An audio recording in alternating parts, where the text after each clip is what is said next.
Hope everybody had a great weekend. Champions weekend, got some of our former teams that are getting recognized. Expect to have a really big group of former players back here. Looking forward to seeing them, and then a chance for us to recognize and honor Coach Dickey as well. So it'd be great to have him back and his family. For us, I think this is the only home game that we have here this month inside of our stadium. So hopefully our fans are rested, juicy, and ready to go. Need them to be a big part of this game as we get ready to play Saturday afternoon. So playing an Arkansas football team, obviously, that's had some changes with their staff, but it's a really good football team too. I know, the outcome against Notre Dame certainly wasn't what they wanted, but you look, a couple of weeks previously, and they're in a one-possession game with 4 minutes to go in the fourth quarter against an Ole Miss football team that's a really good football team too. So, defensively, huge task in front of us with their quarterback. He's playing extremely efficient and creating big plays in the pass game, but obviously has a chance to be a huge part of the run game as well. We got to do a great job of bottling him up during the course of the afternoon, and defensively with the changes they've made, you don't know exactly what you're going to see. The success that they had in their 3-down, 3-safety stuff from last year, we got to be prepared for, and that's where we're pointing our emphasis, and then react to whatever else we see and be able to adjust during the course of the football game. So open it up.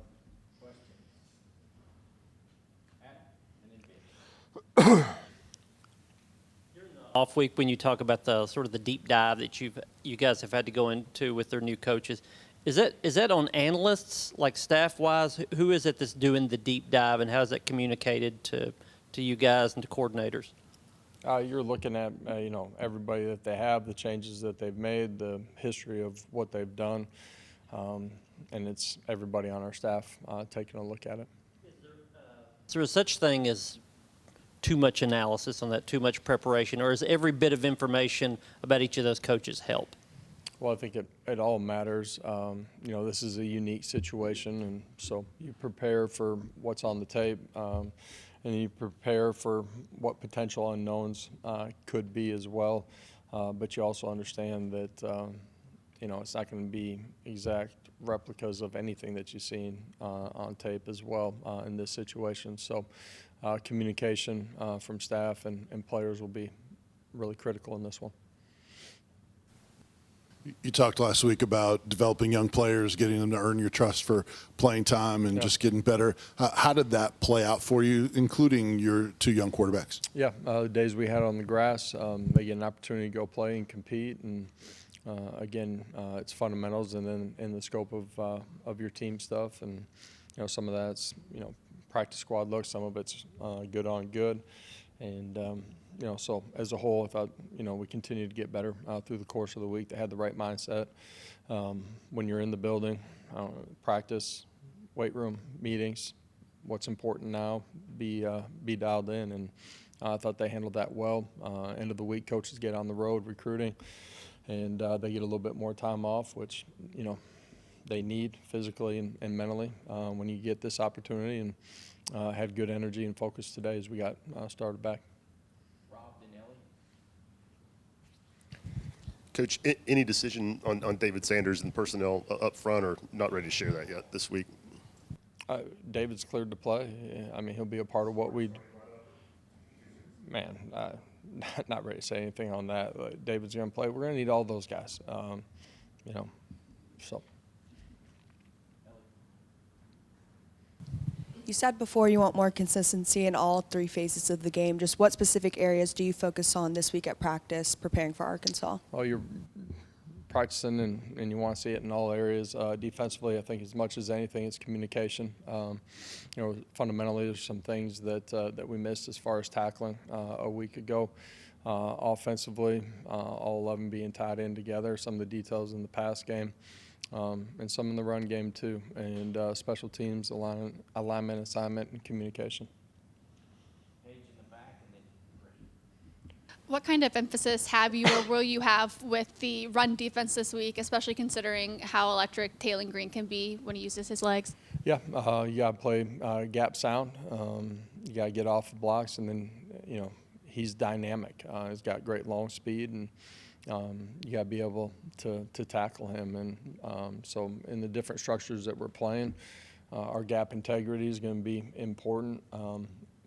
When they're dropping back and throwing, you can't just let them sit back there and pat the ball either. You got to apply pressure, but you got to have great landing integrity as you're doing that. So those will all be points that will be really important for us defensively. Coach, I know the injury report is on Wednesday, but has Jermod McCoy hit any more of those benchmarks that you spoke about in August in terms of getting closer to being able to return? Jermod continues to do a great job in his rehab with our medical staff, our strength staff. Somebody told me there was a report out there of a certain ball game that he's, focused in on as far as returning. I think that's unfair. Whoever put that out there, I don't think truly understands, Jermod and the situation. He's done a really good job. He's got more to go.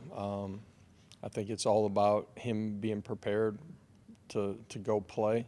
There's a lot of things that go into that. You look at the position he plays, all the reactionary work that you have to have, so you're always balancing his ability to be prepared and short-term and long-term health as well. Josh, at least from like a results standpoint around the country, it just seems like there's so much more variety now and what teams can do, weekly compared to maybe the established pecking order we'd seen there for a few years.